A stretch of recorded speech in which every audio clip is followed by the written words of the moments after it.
Almost every Resident Evil secret rewards patience, but one of them rewards pure, unhinged stubbornness. From a photo that required pressing a button 50 times to a multi-game treasure hunt that turned a villain's obsession into a literal combination lock, this is how one Easter egg evolved across 3 decades. Rebecca basketball photo. In the original Resident Evil 2, if you wanted to see a secret photo of Rebecca Chambers, you had to stand at Albert Wesker's desk in the STRS office and search it 50 consecutive times.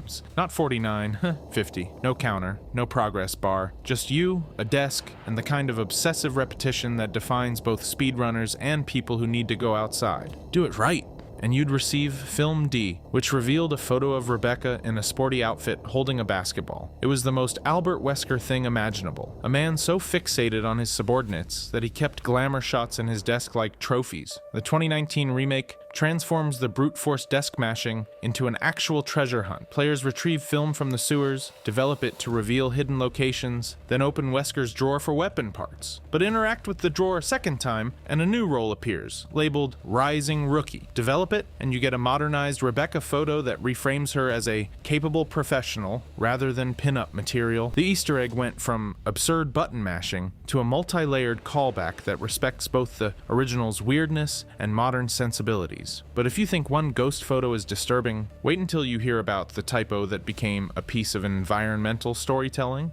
The welcome sign. Capcom's solution to a spelling error was not to delete it, but to build physical evidence of the mistake into the world. In the original 1998 Resident Evil 2, a handmade banner in the RPD West office greets Rookie Officer Leon S. Kennedy with Welcome Leon, an extra L that was initially dismissed as another product of the series' famously rough early localization. The 2019 remake transforms the typo into an intentional meta joke. The banner now reads, "Welcome," but one of the letters has visibly fallen off and can be found sitting on a nearby desk, retroactively providing a diegetic in-world explanation for why the original sign was misspelled. Here's the thing. This is a background banner with one extra letter that somehow became a statement about how remakes are shaped by fan scrutiny. Coverage of the remake reports that Capcom took note of fan discussions, including a Reddit post specifically highlighting the original typo, and deliberately honored that shared community memory in the environmental storytelling. The sign has become a beloved in-joke that humanizes the RPD. The officers cared enough to throw a party for a rookie's first day, the decoration fell apart anyway, and Capcom cared enough to embed that failure into the next version of the game. But if you think one ghost of a misspelled banner is charming, wait until you see what happens when Capcom decides to honor the most infamous action set piece from their own film adaptation, the Laser Corridor. In the original 2005 Resident Evil 4, Leon encounters a laser corridor late in the game near Sadler's throne room, requiring the player to dodge timed laser patterns in a QTE sequence that many fans interpreted as a deliberate nod to the iconic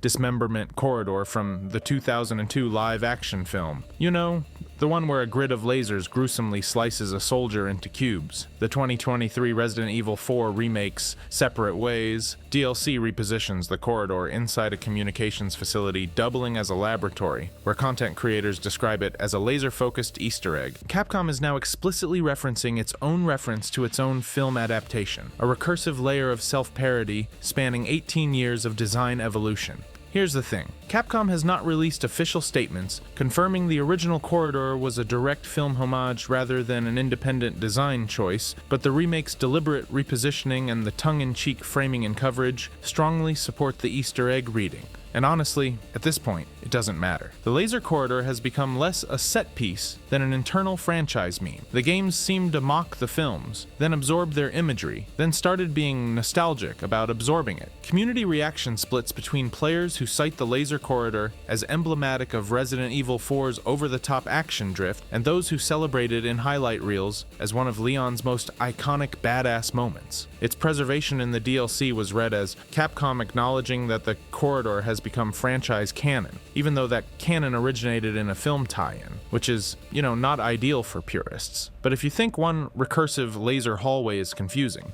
wait until you hear about the sentient block of tofu that's been canon since 1998. Tofu. Tofu started as a debugging tool and somehow became a 3-game legacy character with voice acting, a fan following, and the power to gatekeep other Easter eggs. Back when the Resident Evil 2 development team was fine-tuning collision detection, they needed a simple hitbox model to test with, so they made a giant block of tofu, just a white cube. It worked, they kept using it, and then someone at Capcom had the brilliant idea to turn that throwaway programmer asset into a fully unlockable joke mode called the Tofu Survivor. You play the same brutal gauntlet as Hunk, except you're controlling a sentient block of tofu, armed only with a combat knife. No guns, no grenades, just a squishy white cube trying not to get eaten.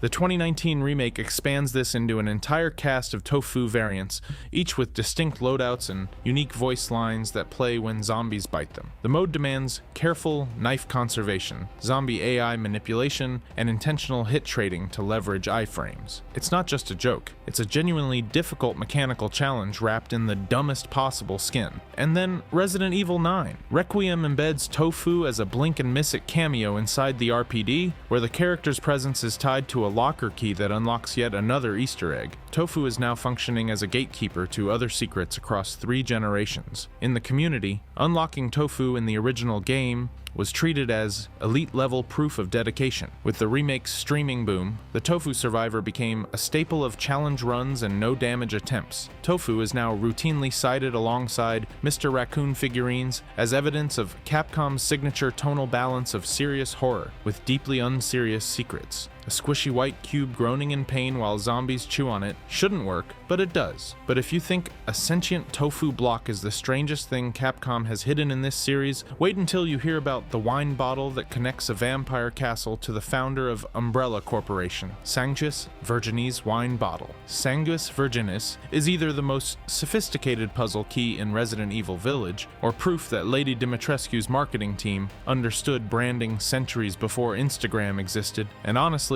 it's both. The name translates to Blood of the Virgin, which is exactly the kind of gothic melodrama you'd expect from a family of vampires running a vineyard since the 15th century. You find it in Castle Dimitrescu's kitchen. After defeating Bella, carry it to the wine room, place it in a special holder, and it opens a secret passage. Because of course the aristocratic blood-drinking family hides their doors behind ornate wine bottles. But here's where it gets interesting. In the Mercenaries mode, Sanguis Virginis only appears as a recovery item for Alcina Dimitrescu. Not for Ethan, not for Chris, not as generic loot, just her. The blood wine is tied exclusively to her character identity, which means Capcom decided this wasn't just a puzzle prop, it was her thing. Then Resident Evil 9. Requiem places a wine bottle labeled Dimitrescu in a helipad adjacent room filled with cross-game reference props, sitting right next to a photograph of Mother Miranda. That's when the Easter egg does its third job. It confirms that within the Resident Evil universe, Lady Dimitrescu's blood wine brand has become famous enough to earn recognition in other settings. The luxury product made from murder victims is now, apparently, a collectible. The community has embraced this with the exact energy you'd expect. Fans have produced mock wine reviews, imagined marketing slogans for a product literally made from sacrificial maidens, and created fan art of the bottle like it's a real vintage. When Easter egg hunters found the Dimitrescu bottle in Requiem, they read it as confirmation that Capcom understands Alcina Dimitrescu dominated the cultural conversation around Village, so Sanguis Virginis does triple duty. Puzzle solution, vampiric world building, character identity marker, and trans-game celebrity cameo. It's a centuries-old aristocratic blood wine, and also it's basically a meme now. But if you think a fancy wine bottle is the strangest thing Capcom has hidden in these games, wait until you see what they did with a piece of 1980s box art that nobody wanted to remember. Mega Man box art Resident Evil 3 remakes downtown Raccoon City is basically a museum of Capcom's entire back catalog, and the developers knew exactly what they were doing. Walk through the streets and you'll see posters for Dr. Wily, Dr. Light, Big Wave Shop from Mega Man Star Force, billboards advertising 1942 and Ghosts and Goblins. It's a love letter to the company's history, plastered across a city that's about to be nuked into oblivion. But here's where it gets weird. The Toy Uncle Super Shop has a display counter with Mega Man action figures, and one of them is designed to look like bad box art Mega Man. Not the cool, heroic Mega Man everyone knows, the embarrassing one. The one with awkward proportions, a miscolored suit, and a realistic handgun instead of an arm cannon. The version that became a decades-long joke about how badly the original Western Mega Man 1 cover misrepresented the game. Capcom didn't use the iconic design, they used the worst one. That choice tells you everything about the intent. This is a company comfortable enough with its own history to put its most notorious marketing failure in a toy store and light it on fire with zombies. The meta layer is what makes this land. Within the Resident Evil universe, children in Raccoon City apparently played with figures based on embarrassing marketing history, a joke that only works if you know both franchises' paratextual lore. If you recognize that the toy on the shelf isn't just Mega Man, it's the meme version, immortalized in plastic and placed in a doomed city as a monument to Capcom's willingness to laugh at itself. Players pause Nemesis encounters to zoom in on toy shelves. Theorists debate whether Raccoon City canonically exists in a world where Mega Man is fictional or in some stranger shared Capcom universe. The game deliberately leaves it open, which is the point. The warmth of these hidden Capcom artifacts, tucked into a horror setting, is genuinely moving in a weird way. Raccoon City is about to be destroyed, and its toy stores are quietly celebrating a company's entire legacy, one bad box art figure at a time. But if you think a toy store full of nostalgic Capcom references is the strangest thing hidden in these remakes, wait until you see what the developers buried in Resident Evil 7. The ghost of Resident Evil 7 Capcom turned a free demo into a haunted ARG object. The Resident Evil 7 Biohazard. Beginning our demo isn't really a sample of the full game. It's a puzzle box that happens to also be a horror demo, and at the center of it is a ghost nobody can explain. Throughout the demo, a spectral woman can be spotted in up to 7 specific locations. She appears during the Sewer Gators VHS segment, peeking from doorways, standing in the yard, vanishing around corners. Blink and you miss her. Capcom has never confirmed who she is. Fan theories range from Eveline to Mia to a scrapped character concept. The mystery is the point, but the ghost isn't just a visual Easter egg. She's the engine behind one of the strangest meta puzzles in the series. Hidden in the demo is the dummy finger puzzle, and solving it requires the internet to collectively lose its mind. Players must collect a dummy finger, pair it with a dummy hand to form a pointing gesture, then trigger 5 distinct ghostly giggles by pointing at specific environmental targets in sequence. A bloodstain, a painting of a woman with a bag over her head, a voodoo doll covered door, a mirror, wiring above a bed in the attic. Let me repeat that. The solution to this puzzle is to point a severed mannequin hand at specific things until a ghost laughs at you 5 times. Community members spent weeks collaboratively decoding this from scratch. Forums drove iterative experimentation until each giggle trigger was mapped. Nobody knew what the finger was for until the internet decided that the answer had to be point a severed mannequin hand at specific things, and they were right. Successfully triggering all 5 giggles rewards the Dirty Coin, an inventory item that carries over into the full release of Resident Evil 7 and provides a small gameplay advantage. The ghost-centric meta puzzle becomes a bridge between demo and retail game, turning a free teaser into a functional treasure hunt. The ghost's deliberately unexplained identity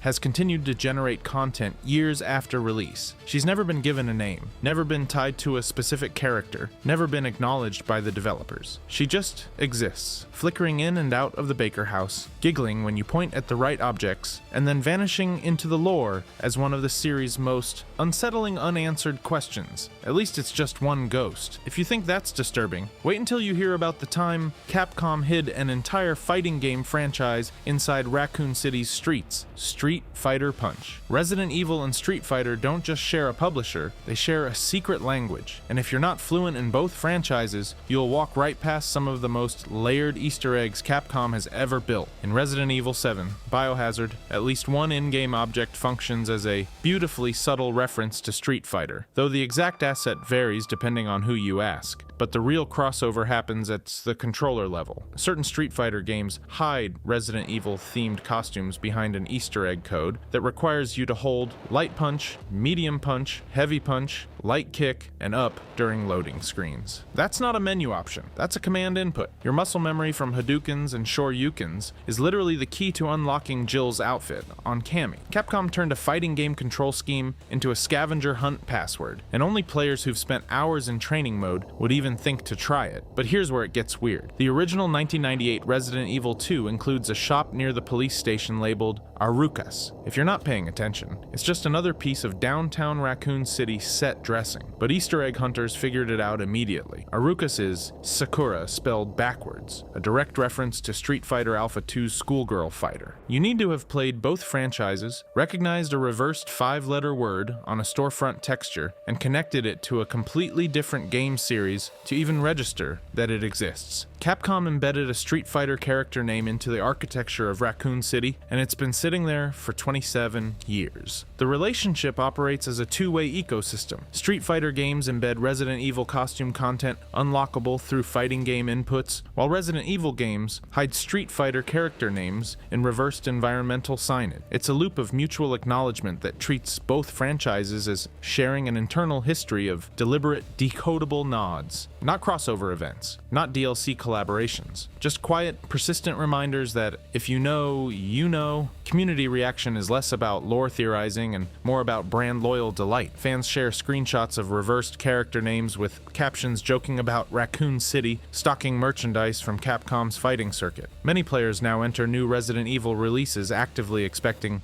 at least one Street Fighter homage as a franchise rite of passage. It's not a surprise anymore, it's a checklist item. And if you think archaeology of 1998 shop names is niche, wait until you hear about the family tree hidden in a single lockpick. Like mother, like daughter, Grace Ashcroft is either the most important new protagonist in Resident Evil 9 or the deepest cut Capcom has ever made, and I can prove it the first time you use a lockpick in Requiem, typically on some random drawer in the lead researcher's office, an achievement pops. Like mother, like daughter. Most players will shrug and move on, but if you know your Resident Evil history, that phrase just connected a mainline numbered entry to a pair of PlayStation 2 online spin-offs that most of the fanbase has never touched. Grace Ashcroft is the daughter of Alyssa Ashcroft, a playable investigative reporter from Resident Evil Outbreak and Resident Evil Outbreak File 2. Alyssa's entire mechanical identity in those games was her ability to use lockpicks to open doors and containers that other survivors couldn't access. She was the boundary pusher, the one who got into places she wasn't supposed to be. Requiem passes that trait directly to Grace, and the achievement triggers the exact moment Grace literally does what her mother did.